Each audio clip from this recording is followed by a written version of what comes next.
Hi, this is Rajkumar Khavia. Today we discuss on the topic organic chemistry, vital force theory, how organic compounds are introduced. जैसा कि organic chemistry के लिए सबसे पहले हम discuss ये करना चाह रहे हैं कि जो भी यूनिवर्स के अंदर सब्सटेंसेस थे, यूनिवर्स के अंदर जितने भी सब्सटेंसेस थे उनको दो हिस्सों में तकसीम किया गया, एक को लिविंग में और दूसरे को नॉन लिविंग में। लिविंग और नॉन लिविंग में यूनिवर्स के सब्सटेंसेस को तकसीम जिसने किया, क्लासीफाई जिसने किया, वो एक मुस्लिम साइंटिस्ट था जिसका नाम था अल राजी। आगे चलकर लिविंग को ऑर्गेनिक और नॉन लिविंग को इनऑर्गेनिक का नाम दिया एक इंग्लिश साइंटिस्ट था जिसका नाम है जे बर्ज़ीलियस। जे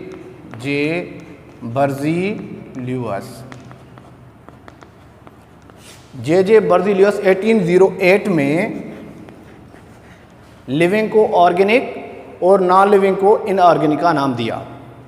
अब हम आगे डिस्कस करते हैं कि ऑर्गेनिक केमिस्ट्री के बारे में कि ऑर्गेनिक केमिस्ट्री में हम ये पुरानी डेफिनेशन कहते थे कि ऐसे सब्सटेंसेस जो आपको प्लांट्स और एनिमल से मिलें, प्लांट्स और एनिमल से मिलें। प्रीवियस लेक्चर में मैं इस ऑर्गेनिक और इनऑर्गेनिक को डिफ्रेंशिएट कर चुका हूँ। हम अगेन ज़्यादा इसकी डिटेल में नहीं जाना चाह रहे, लेकिन यहाँ पर हम ये डिस्कस कर रहे हैं कि ऑर्गेनिक केमिस्ट्री का मकसद ये हुआ कि जो चीज़ें आपको प्लांट्स और एनिमल से मिलें, इस वजह से एक थियरी इंट्रोड्यूस कराई गई जिसको आप कहते हैं vital force theory. Vital force theory, this theory was introduced by J Berzelius. ये थियरी जे बर्ज़ीलियस ने इंट्रोड्यूस कराई थी और इस थियरी को दूसरा नाम वाइटलिज्म भी दिया जाता है। इस थियरी का जो मकसद था ये था कि most of the substances which belong to the organic chemistry can be obtained from plants and animals and can not be synthesized. Vital means life, as you know vital means life.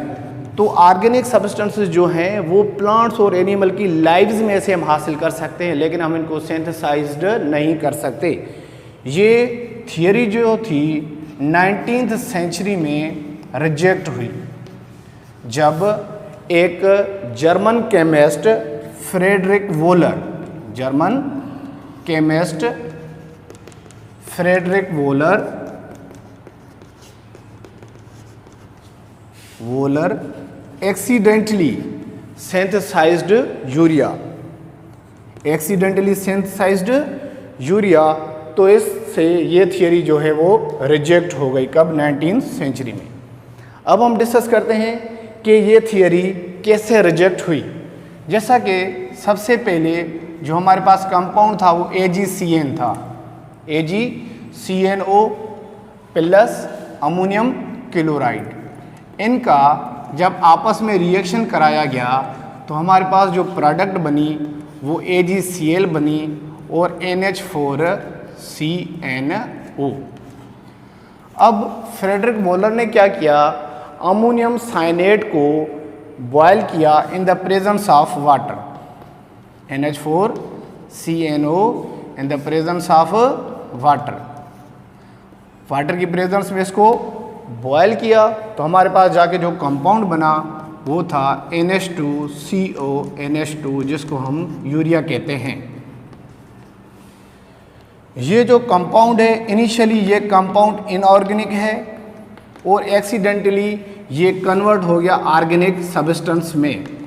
इससे ये clear हो गया कि organic substances हम synthesise कर सकते हैं और प्लांट्स और एनिमल से भी ले सकते हैं। और इस कंपाउंड के बनने के बाद वाइटल फोर्स थियरी जो थी वो 19th सेंचुरी में रिजेक्ट हो गई। अब हम बात करते हैं कि जो यूरिया है वो कहाँ पर पाया जाता है। यूरिया जो है वो मेन कंपोनेंट है या मेन सब्सटेंस है किसका, यूरिन का। ये 1773 में एक साइंटिस्ट था हिलरे ने ये इंट्रोड्यूस कराया था कि यूरिन के अंदर यूरिया लाइक सब्सटेंसेस मौजूद हैं, जो 19th सेंचुरी में फ्रेडरिक वॉलर ने 1828 में ये एक्सपेरिमेंट करके प्रूव कर दिया कि हाँ भाई, यूरिया के अंदर यूरिया जो कंपाउंड है वो यूरिन के अंदर द मेन सब्सटेंस पाया जाता है। Thank you so much for watching us.